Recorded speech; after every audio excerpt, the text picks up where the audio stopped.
Yo, what's going on, y'all? It's Combo Breaker 99. I'm back with another video. Make sure y'all subscribe. Today, man, I'm back with a boxing video.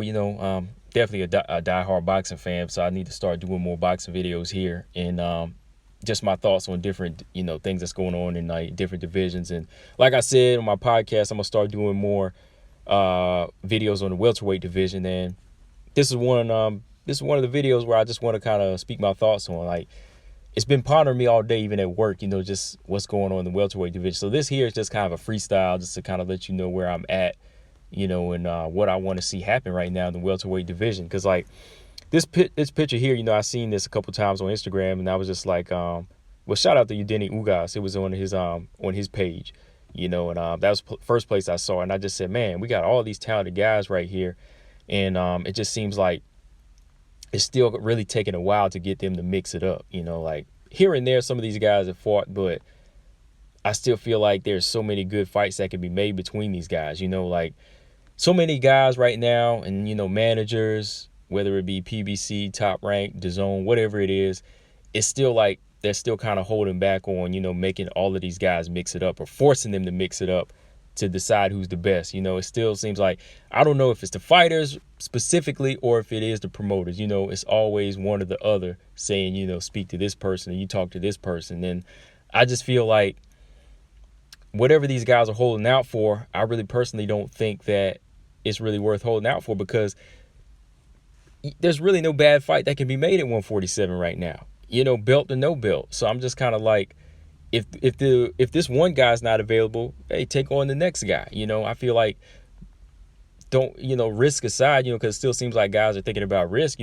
I still think that any of these guys make for good fights, and any of these fights here, the money would be good because the talent is there. You know what I mean? Like the talent between all these guys is there. Even the guys without belts, like I said. Because, here in this picture, we got from left to right, we got Danny Garcia, Udeni Ugas, Errol Spence Jr., who has 2 of the belts. Then we got Manny Pacquiao, who's like a 4-decade champion now with one of the belts. Then we got Terrence Bud Crawford, who's considered pound for pound one of the best fighters. He's got one of the belts. Then we got Keith Thurman, who's kind of been on the fence right now as far as, where he's going to be at right now in the game. He came back, kind of had a rough, shaky return, and, he lost his belt, and now everybody's kind of on the fence where he's at. And then we got Sean Porter, who to me is probably the more polished guy, but he is the more experienced guy who's got more names on his resume, out of all these guys. He actually has faced some, tough opponents and has faced more names. But right now I just kind of feel like we're kind of in the position where we have to wait for certain fights to happen. But like I said, if a specific fight can't happen, shit, you can turn your cheek, you can turn to your right or turn up or down, diagonal, wherever, you're gonna find good competition in this division.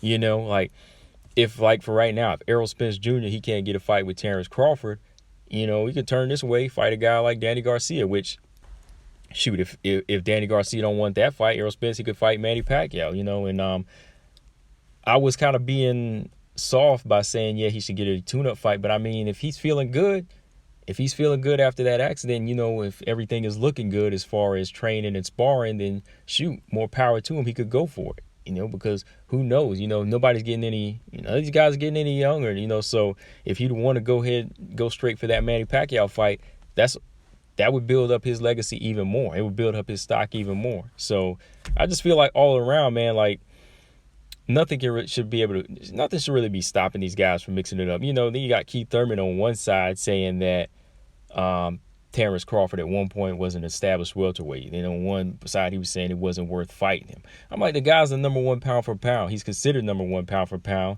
And that should tell him something. It also says, like, Keith Thurman, if the guy isn't all he's cracked up to be, shit, take the fight and get him out of there then. Take his O.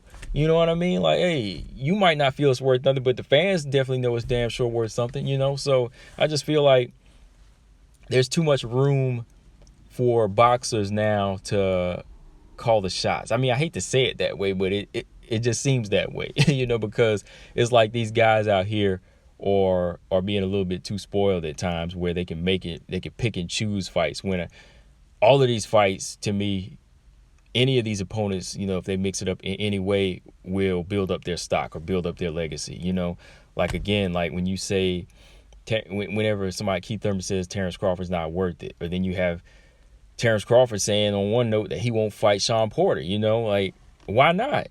You know, I think a Shawn Porter fight could do just as much for his legacy as an Errol Spence fight. You know, I mean, of course, it would say a lot for the hardcore fans. It would definitely say a lot as far as what how Terrence Crawford could handle like how Terrence Crawford could handle a big full-fledged welterweight. You know, that comes with that, you know, crazy rough and rugged style. But I do know that, of course, Errol Spence fight would hold a little bit more stock because his belt's on the line and, you know, he's undefeated. But I still think the Shawn Porter fight would do something for him in the meantime while Errol Spence is away, you know.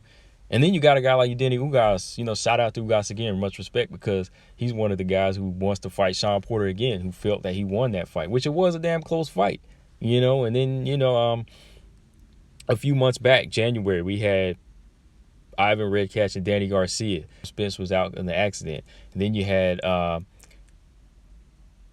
Denny Ugas fighting Mike Dallas Jr. in February, when instead of making that fight, it could have just had Denny Ugas and Danny Garcia fight. Their fight times are so close, and if Danny Garcia really wanted like a challenge, he should have just fought with Denny Ugas. You know, that fight should have been made on the table. And I say that because these type of fights can be done. You know, they just the right people in power just have to snap their finger and say it's a go. You know, we see it in the UFC, and that's why I envy the UFC, and I envy UFC fans and mixed martial arts fans, because being under that one umbrella with the UFC, each one division is fighting for that one title, you know. And if you're signed to the UFC, then there is no 2 or 3 different sanctioning UFC bodies. You know what I mean? It's all one UFC weight class. You know, if you're in the middleweight, you're in the middleweights. You know, if you're flyweight, you're in the flyweight. Strawweight, you're in the strawweight. You know, so every time I see these guys like in the UFC getting matched up, I know sooner or later, like, the best fights are going to be made. You know what I mean? Every now and then somebody needs to take a tune-up, but it's very rare. You know, if you're taking a tune-up, you better be taking a hard fight in your next fight. You know what I mean? Like, every guy that's coming up the ladder, every woman that's coming up the ladder, they're eventually going to fight somebody. You know, if you go to Valentina in the flyweight division, the UFC, in the UFC, Valentina is constantly fighting the number one contenders, you know, and all the ladies below them are wanting to fight for that number one spot. They're constantly fighting for that number one spot because they're I won't say programmed, but they're under that umbrella that definitely like appreciates the top level contender status. You know what I mean? Like, fight for top level contender, and then the top contenders fight for champions. You know, like boxing kind of has that, but at the same time, you can the best fights can be held off for years. You know what I mean? Boxing, it just has that type of platform where guys can, you know, step aside, or guys can abandon the best fights. You know, like, it's very rare where you'll see it all just come under one umbrella. You know what I mean? Like, unless you got a World Boxing Super Series, or like way back when we did the super middleweight Super Series back like 10 years ago, like with Andre Ward. That's the only time you really get everybody on the same page. You know what I mean? Like, and then like, it's something that's not followed throughout the years. You know, every now and then you're just spoiled with that. But I feel like boxing needs to in some kind of way be under one umbrella where we can get the same fights. Like, sanctioning bodies, it's going to be hard to get rid of them at this point, you know. But at the same time, I think that each sanctioning body should be under some kind of deadline where, if they want to be in the same sport of boxing, all of their champions are going to have to mix it up at one point. You know what I mean? Like, that, I just feel that'd be fair, because sometimes having more than one champion in the division, it makes it so hard for people to decide who's the best, you know. And you know, everybody that watches boxing that I know, they want one champion. You know, they want one face, one champion, you know, whether it's the heavyweight division down to bantamweight, you know. And that's why I say, again, like, this is just kind of my thoughts, just kind of like looking at the welterweight division. That's why whenever I see these guys taking so long to mix it up, like if this was the UFC format, you would always hear something new with these 7 guys here lined up. You know, Udeni Ugas and Danny Garcia would be fighting like in July. And then after that, Errol Spencer Pacquiao would be fighting in August or something. Or, you know, Terrence Crawford and Keith Thurman would be at some point forced to fight. You know, if they're in that same ranking system, they're going to have to fight. Because, again, going back to, like, the women's flyweight division, just watching how each one of these ladies always, you know, they're always staying active and always staying busy. They're always fighting top-level competition, you know, because if they want to get that number 1 status, they're not paying no sanctioning fee to get there. They're actually fighting that number 1 lady. You know, Caitlin Chookagian's fighting, who's she fighting? Like somebody, Jessica Eye. Jessica Eye wins. She fights Valentina. She gets knocked out. So Caitlin Chookagian fights somebody else, gets back to her number 1 status. She's fighting Valentina. You know, she loses. And then it's just like a rotation, you know, which is how everybody wants boxing to be, how boxing should be, you know. And same with this status. Like, there's so many belts here, like, we would just kind of have to break it down to who would really be number 1, which is a video or podcast episode I will do. Like, who do I consider number 1 out of all the belt holders? You know, I'm going to kind of break that down and then just say, hey, from there, this is how they should be ranked. You know, like, should it be 1, 2, 3, 4, 5, 6, 7, and they should just be mixed up like that. I know it's a wet dream. It's a boxer's wet dream, a boxing fan's wet dream. You know, trying to actually make sense of getting these guys to mix it up, you know. But yeah, man, like I said, I'll revisit this topic with a little bit more structure to it. But just let me know what y'all think in the comment section. Like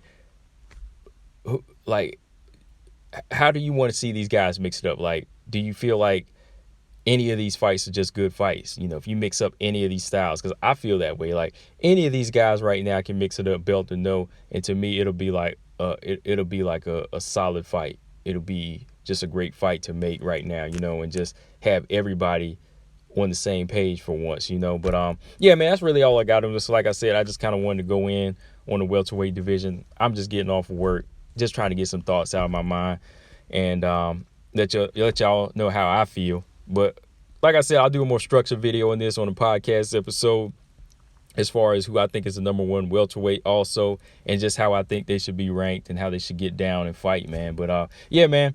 But like I said, let me know in the comment section what y'all think. Combo Breaker 99, I'm out. Peace.